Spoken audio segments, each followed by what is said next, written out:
ఇప్పుడు మనకి red book గురించి ప్రస్తావన వచ్చింది సార్. మీరు అన్నట్టే కార్యకర్త రెడ్ బుక్ గురించి ప్రస్తావించవచ్చు, తప్పులేదు. కానీ నాయకుడు ప్రస్తావించలేదు. కానీ నిన్న మహానాడు లాస్ట్ రోజులో నారా లోకేష్ గారే ఒక మాట అంటాం జరిగింది. ఎర్ర రంగు ఎర్ర రంగు చూస్తే కొంతమందికి గుండె దడ వస్తుంది అని చెప్పేసి మాట్లాడారు. ఏం సార్, డైరెక్ట్ గా రెడ్ బుక్ గురించే ప్రస్తావన తీసుకొచ్చి అందులో కొడాలి నాని గారి పేరుని ఇండైరెక్ట్ గా చెప్పారు అనుకోవాలా మరి మనం? కొడాలి నాని పేరనే కాదు, రెడ్ బుక్ ప్రస్తావన అయితే వచ్చినట్టుగానే భావించాలి. ఎరుపు అనే రంగు అనే మాట వస్తేనే అందరికీ అర్థమైపోయేది రెడ్ బుక్. దానికి అవును. పర్యాయ పదము లేకపోతే ఆ అర్థము ఇట్లాంటిదే కదా తీసుకోవాలి. అన్వయించుకునే వాళ్ళు చాలా మంది కూడా ఉంటారు. ఇక అవును. అర్థమయ్యే వాళ్ళకి అర్థం అవుతుంది కదా సురేంద్ర. అవును సార్. రెడ్ ఏ- అని అన్నాం అనుకోండి, బుక్ అనాల్సిన పని లేదు. రెడ్ అనగానే రెడ్ బుక్ అని కింద నుంచి అరుస్తారు. ఇప్పుడు యాక్చువల్ గా అవును. టీడీపీ పార్టీలో లేని ఒక కొత్త సంస్కృతి ఇప్పుడు టీడీపీ పార్టీలో వస్తా ఉంది.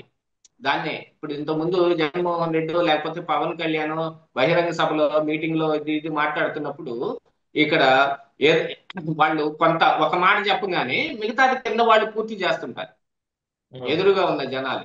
ఎందుకంటే వాళ్ళకి అంత ట్రైనింగ్ జగన్మోహన్ రెడ్డి అయితే ట్రైనింగ్ ఇచ్చి తీసుకొస్తాడు. ఇక్కడ ఆ జనసేనలో అయితే గనుక పార్టీలోనే ఇంటర్నల్ గా ఒక ఆ, చర్చ అయితే ఒకటి నడుస్తుంటది చూడు. అలాంటి ఒక చర్చ నడుస్తున్నప్పుడు పైన అధిష్టానం దగ్గర నుంచి కిందటి వరకు ఆ చర్చ బాగా నలుగుద్ది కదా. అలాంటి ప్రస్తావన ఏదైనా పవన్ కళ్యాణ్ తీసుకొచ్చి ఒక మాట అన్నాడు అనుకో, వెంటనే దాన్ని కింద ఉన్న వాళ్ళే అనేస్తారు. కానీ టీడీపీలో అలా కాదు. ఎవరు ఏం చెబుతారా అని వినే వాళ్ళు ఎక్కువ ఉంటారు.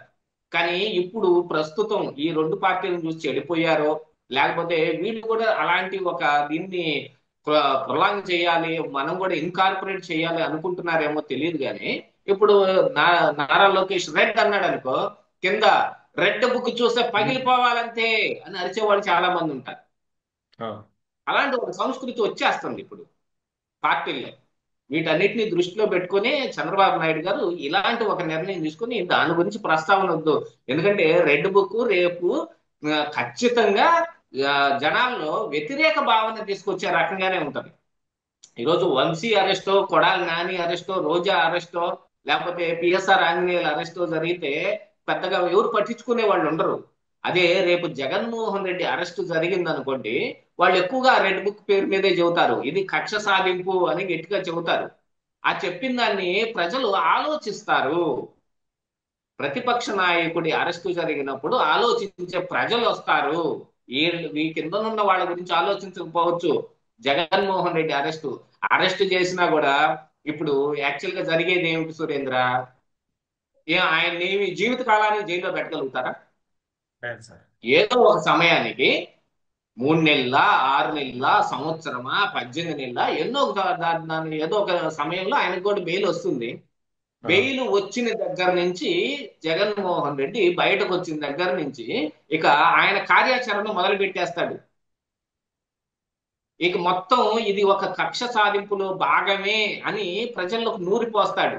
ఆ నూరు పోయటానికి ఉన్న పేరేమిటి? Red book. రెడ్. ఆ రెడ్ బుక్ ని ఎక్కువగా ప్రస్తావించడం మొదలు పెడితే వీళ్ళు సంజాయిషి చెప్పుకోవాల్సిన పరిస్థితికి దిగజారిపోతారు. రెడ్ బుక్ అవును. లో మేము అలా కాదు చేసింది అని చెప్పుకోవాల్సిన పరిస్థితి వచ్చింది అనుకోండి, జగన్మోహన్ రెడ్డి మాటను ప్రజలు నమ్మినట్టే కదా. ఆ అవును ప్రజలు సార్. నమ్మకపోయినా వీళ్ళు నమ్మినట్టే అయింది కదా. అందుకని అవును. దేన్నైనా సరే తెగేదాకా లాగకూడదు. ఎన్నికల ముందు రెడ్ బుక్ పెడతానన్నాడు, పేర్లు రాస్తానన్నాడు, వాళ్ళందరికీ పీచు అనుస్తానన్నాడు, అందరినీ చట్టపరంగానే చర్యలు తీసుకుంటానన్నాడు.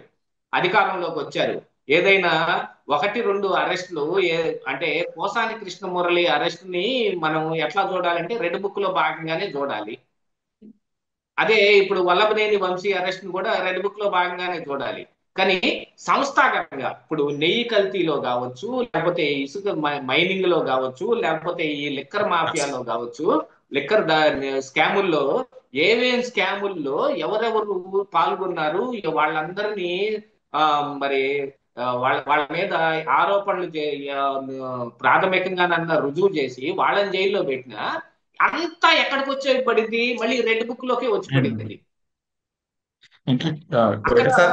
రెడ్ బుక్ ఇక కక్ష సాధింపుకి టర్న్ ఆఫ్ అయిపోయింది. ఇప్పటి వరకు వాళ్ళకి బుద్ధి చెప్పినట్టు అయింది అనుకున్న ఆ రెడ్ బుక్ కక్ష సాధింపుకి ఇదిగో అరెస్ట్ చేసేస్తున్నారు. ఎందుకంటే సంస్థాగతంగా చేసేవి కానీ వ్యవస్థాపరంగా చేసే వాటిల్లో కానీ ప్రాథమికంగా ఆధారాలు ఎన్నైనా దొరకవచ్చు కానీ పర్టికులర్ గా క్రిస్టల్ క్లియర్ గా ఇదిగో ఇది అని ప్రూవ్ చేయటం అనేది చాలా కష్టతరమైన అంశం. ఈ రోజుకి ఢిల్లీ లిక్కర్ స్కామ్ తెరపైకి వచ్చి ఎన్ని సంవత్సరాలు అవుతుంది సురేంద్ర? కేజ్రీవాల్ అవును. అరెస్ట్ అయ్యాడు, బయటకు వచ్చాడు, ఎన్నికలు చూశాడు, ఓడిపోయాడు, అవును. మళ్ళీ లోపలికి వెళ్ళాడు, మళ్ళీ బయటకు కూడా వచ్చాడు. కానీ ఆ కేసుని దాన్ని తిప్పి తిప్పి తీసుకొచ్చి దాంట్లో కన్ఫైన్ చేసేటప్పటికి ఆయన పాత్రని ఎస్టాబ్లిష్ చేసి ఆయనకి శిక్ష పడేటప్పటికి సంవత్సరాలు పడుతుంది. ఆ సంవత్సరాల్లో మా మధ్యలో 2-3 ఎలక్షన్లు కూడా వచ్చే అవకాశం ఉంది. ఇది నెక్స్ట్ ఎలక్షన్ కి అస్త్రం అవుతుంది. అందుకని గప్చుప్ సాంబార్ బుడ్డి లాగా రెడ్ బుక్ గురించి ఎవరు మాట్లాడుకుంటుంటే మంచిది, లోకేష్ అసలు మాట్లాడుకుంటుంటే అసలు మంచిది.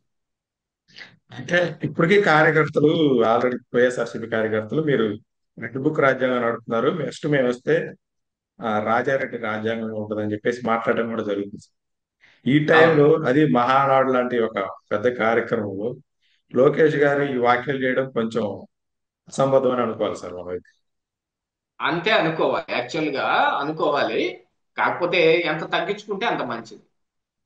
Okay, okay. Thank you sir, మీ అభిప్రాయం తెలియజేసినందుకు ధన్యవాదాలు.